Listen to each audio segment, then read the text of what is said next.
आपके पुत्र को प्रत्येक स्थान पर ढूंढा, किंतु वो कहीं नहीं दिखे। ये प्रथम अवसर तो नहीं है जब वो कहीं चला गया है।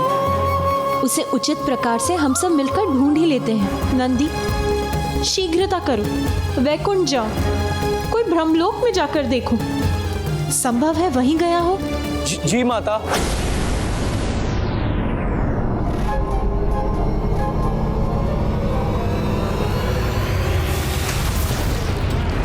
कहाँ है तुम्हारे प्राण और कितने पर्वत खंडित करने पड़ेंगे?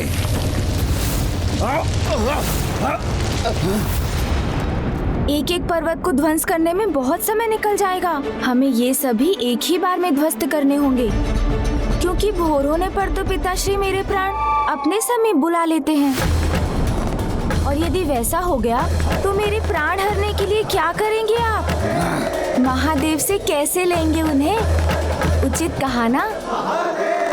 नहीं नहीं, यदि तुम्हारे प्राण लेने में उनके समक्ष पहुंच भी गया तो कहीं वो अपना तीसरा नेत्र खोलकर मेरे ही प्राण ना ले लें।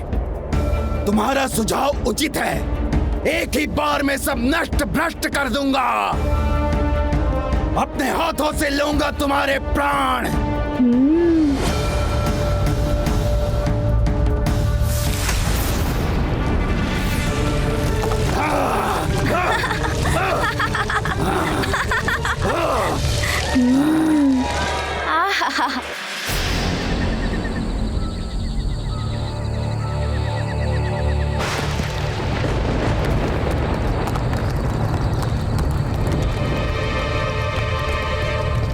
ये क्या हो रहा है वहां? उन पर्वतों से इतना धूम्र कैसे उठ रहा है? कहीं ये माता पार्वती के नंदन की कोई क्रीड़ा तो नहीं? नहीं, यदि वो वहां है तो अवश्य किसी संकट में है। जो भी है, मुझे माता पार्वती को बताना होगा। इतने पर्वत समतल कर दिए मैंने, स्वयं भी आहत हुआ हूं, किंतु इसके प्राण मेरे हाथ नहीं आए। सभी पर्वत धूल में मिला दिए मैंने, फिर भी तुम्हारे प्राण नहीं मिले मुझे। दुष्ट बालक, सत्य कहो, कहाँ है तुम्हारे प्राण? अन्यथा क्या तुम मेरे प्राण हर लोगे? कितनी बार कहोगे ये? अच्छा एक बात तो बताओ, इतनी बार हर लूंगा बोलते हो, एक बार भी हर महादेव या मेरे मामा जी श्री हर ई की महिमा में क्यों कुछ नहीं बोलते? संभव है तुमको वो प्राप्त हो जाए जिसकी तुम्हारे जीवन को आवश्यकता है। टक टका टक टक, शुभता का कंटक, वज्रांतक को बस तुम्हारे प्राण हरने की आवश्यकता है। तुम्हारा ध्यान तो मेरे प्राण में ही अटका हुआ है। अवश्य ले लेना मेरे प्राण, किंतु ये तो बताओ प्राण होता क्या है, उसका क्या महत्व है और मेरे प्राण से तुम्हें क्या लाभ होगा? इतना भी नहीं जानते बालक कि प्राणों से ही जीवन है। मैं तुम्हारे प्राण हरकर तुम्हें तुम्हारे जीवन से वंचित कर दूंगा।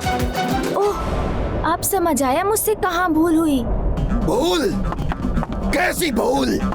शीघ्र बताओ। देखो ना, बालक बुद्धि से इतना भी नहीं सोच सका मैं कि मेरा जीवन तो मेरे माता पिता से ही है, इसलिए मेरे प्राण भी वही होंगे जहाँ वो हैं। तो अवश्य पिताश्री ने मेरे प्राण अपने निवास कैलाश पर्वत में ही छुपाए होंगे। आप तो मुझे वहीं ले चलिए, मैं वहाँ पहुँचकर आपको अपने प्राण दे दूंगा। कैलाश पर्वत महादेव का निवास स्थान, वहाँ जाना तो मेरे लिए संकट उत्पन्न कर सकता है। कहीं ये बालक मुझे पुनः मूर्ख तो नहीं बना रहा?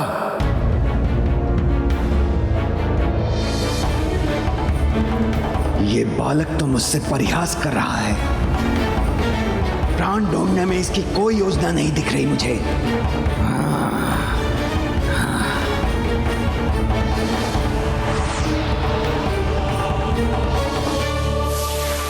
अरे अरे, कैलाश तो वहाँ पीछे है, अब कहाँ लिए जा रहे हो मुझे? अरे वो क्या था? क्या हुआ माँ, आपने कुछ देखा क्या? हाँ पुत्री, संभव है कि वो वहाँ है। मैंने वहाँ कुछ हिलते हुए देखा। हमें वहां देखना चाहिए।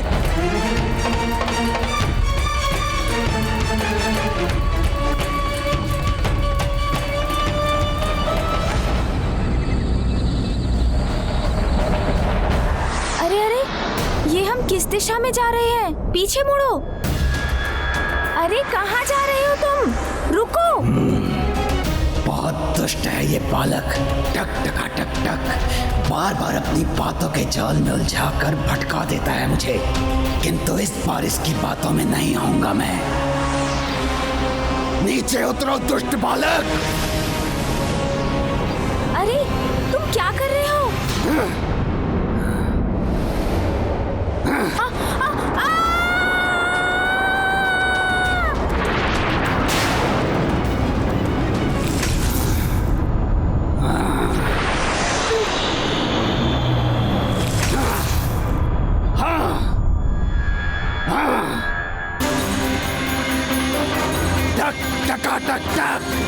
शुभता के कंटक वज्रांतक के साथ क्रीड़ा करना चाहते हो ना तुम? तो आओ, अब करो क्रीड़ा। अब वज्रांतक तुम्हें अपनी क्रीड़ा से परिचित कराएगा।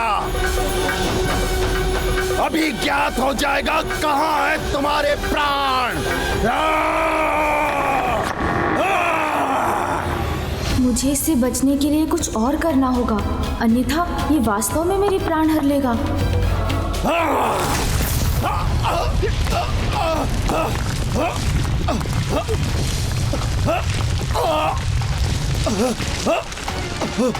अरे ये बालक कहाँ गया?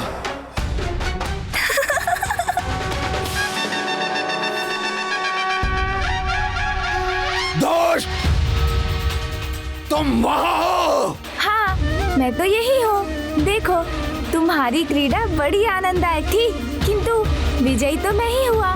उछलकर ऊपर जो आ गया। चलो, अब क्रीड़ा से तुम्हारा मन भर गया हो, तो अब चले कैलाश। कैलाश नहीं ले जाऊंगा तुम्हें। आज सर्वनाश करूंगा तुम्हारा। ओह, प्रतीत होता है अभी तुम और क्रीड़ा के इच्छुक हो। कोई बात नहीं, मुझे तो उसमें और आनंद आएगा।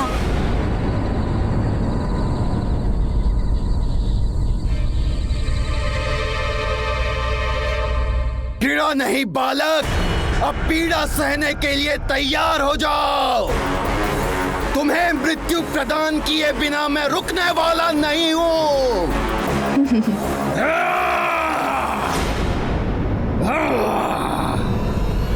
सुनजी,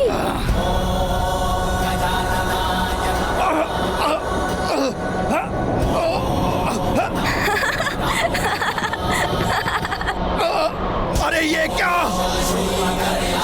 ये वायु का झोंका, इससे तो मेरे नेत्र बंद हो रहे हैं।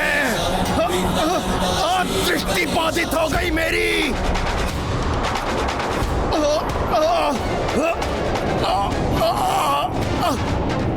किंतु कुछ भी हो जाए, आज नहीं जाने दूंगा इस दुष्ट को। उड़ाकर अंत करूंगा इसका। बहुत अच्छे सुनजी।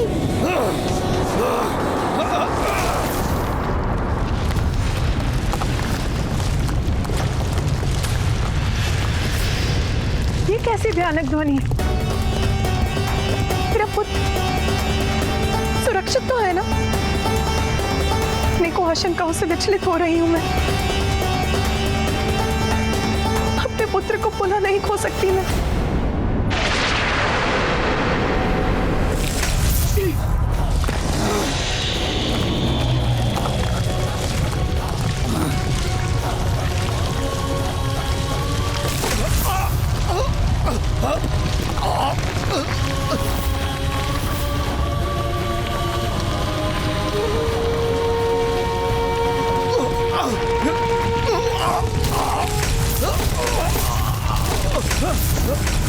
नहीं, मुझे कुछ नहीं हो सकता। शुभता का कंटक वज्रांतक हूं मैं। इसके प्राण लेकर ही रहूंगा।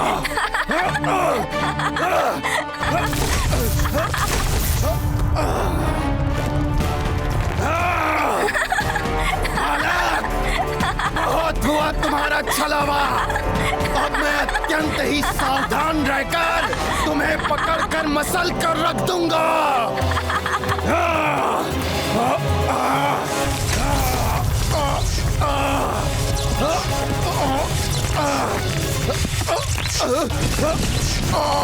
ये सुर तो खंड खंड हो रहा है। इसे तो पूर्ण रूप से खंडित कर सकता हूँ मैं। अब तुम नहीं बचोगे बालक। सून जी, हम मिलकर कुछ करें।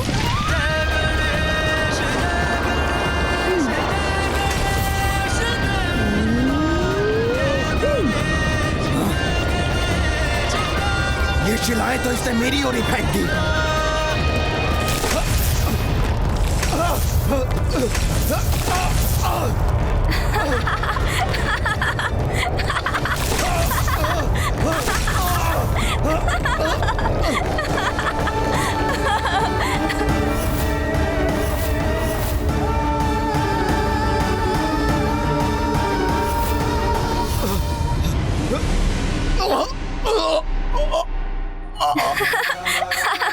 कितना आनंद आया ना सून जी। टक टक टक टक। कैसा है ये बालक? इसने तो मुझे भी चका दिया। हिलने में भी भय लग रहा है मुझे।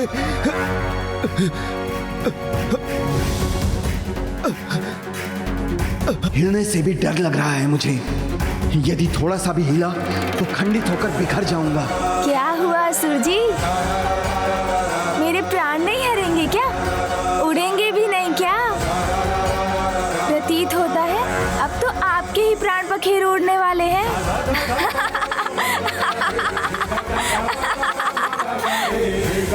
सून जी,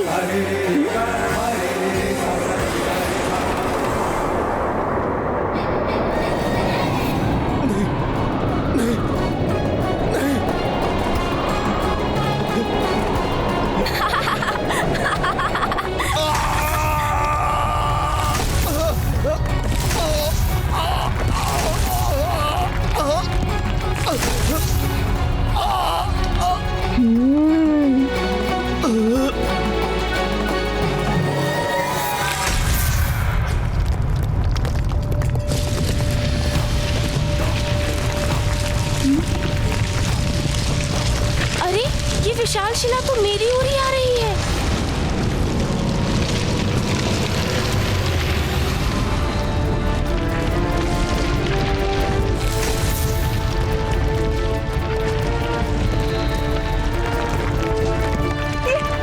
ये शिलाएं कहाँ से गिर रही हैं?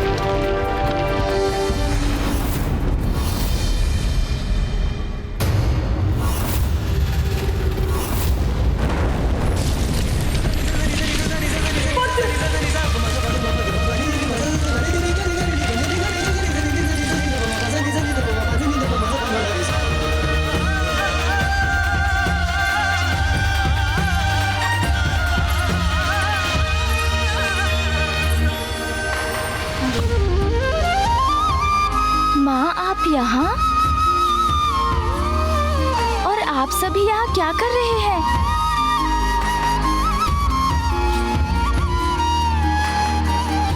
क्या हुआ था तुम्हें? तुम यहाँ कैसे पहुंच गए?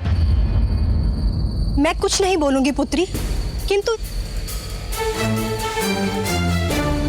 उचित है, चुप रहूंगी मैं कुछ नहीं बोलूंगी। चलो पुत्र, कैलाश वापस चल।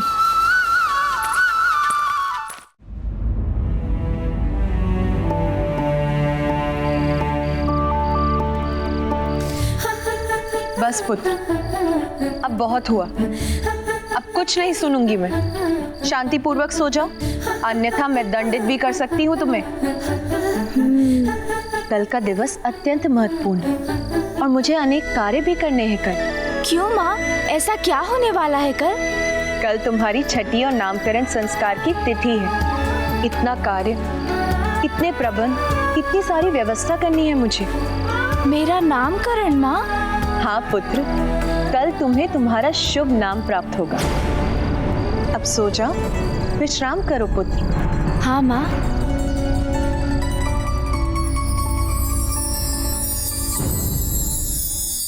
आप सभी को प्रणाम। आप सब अभी भी यहाँ हैं? आप सभी को तो विश्राम करना चाहिए था। कल भोर में हमें यात्रा जो करनी है। यात्रा? कैसी यात्रा सची? कहाँ जाना है हमें? आप भूल गए स्वामी, कल पार्वती नंदन की छठी और उनके नामकरण के उत्सव का आयोजन है। हमारा जाना आवश्यक है। देवी पार्वती के पुत्र की नामकरण की तिथि है, तो आप क्या चाहती हैं? हम समस्त देवता अपने कार्यों को छोड़कर उस गजमुख के नामकरण में पहुंच जाएं।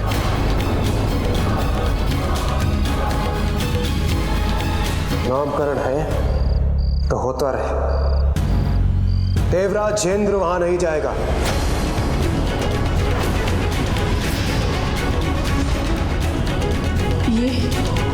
ये स्वामी क्या कह रहे हैं?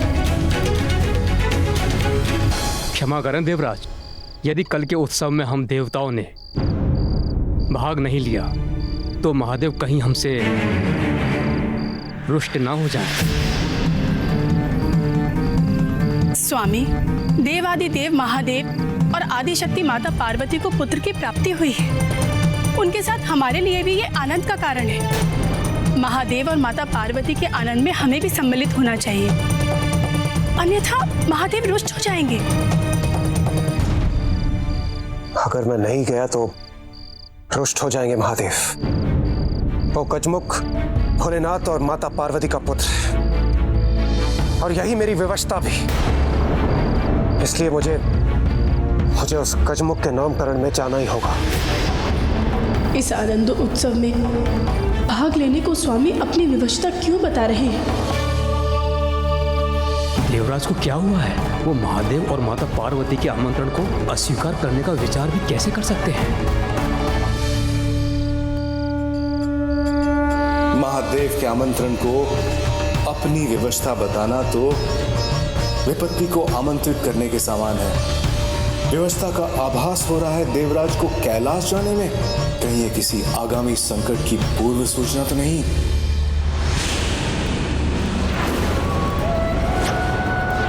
अंत होगा उस बालक का, निश्चिंत होऊंगा मैं, और मेरे प्रभाव से सर्वत्र अंधकार का होगा विस्तार।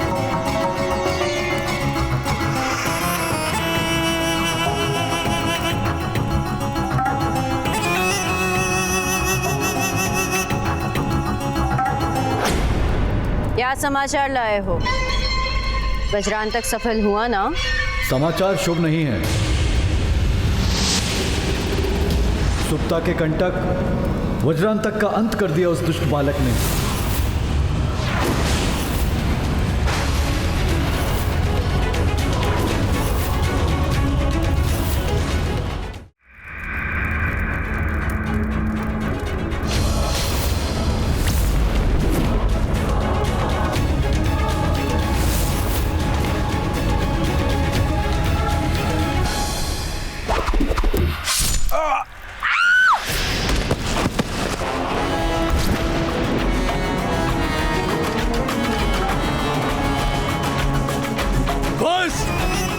मैं स्वयं जाऊंगा।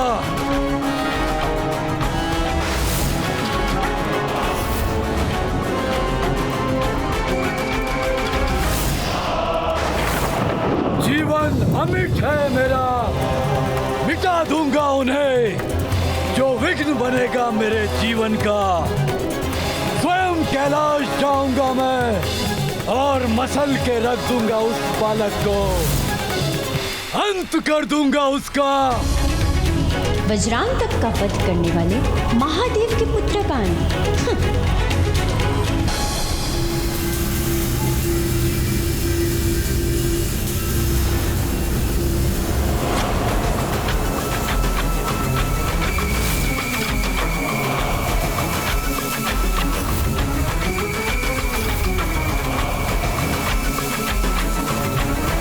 मेरी ढाल है ये मेरा मायावी कवच, सभी संकटों से मेरी रक्षा करेगा।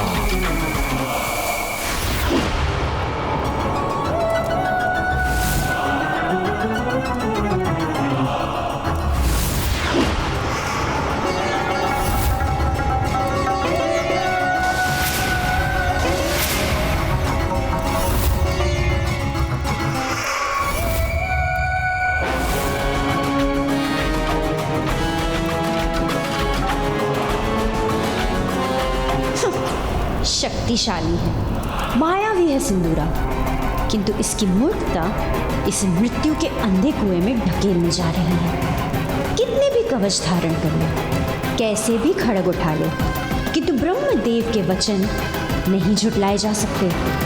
उनके शाप के अनुसार वो बालक अवश्य इसका अंत करेगा।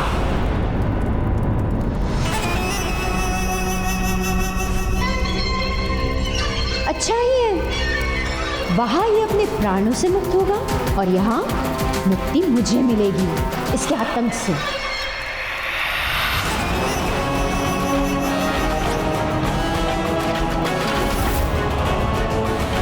हाँ, ये रुक क्यों गया? कहीं अपनी मायावी शक्ति से इसने मेरे मन में उत्पन्न विचार तो नहीं जान लिए?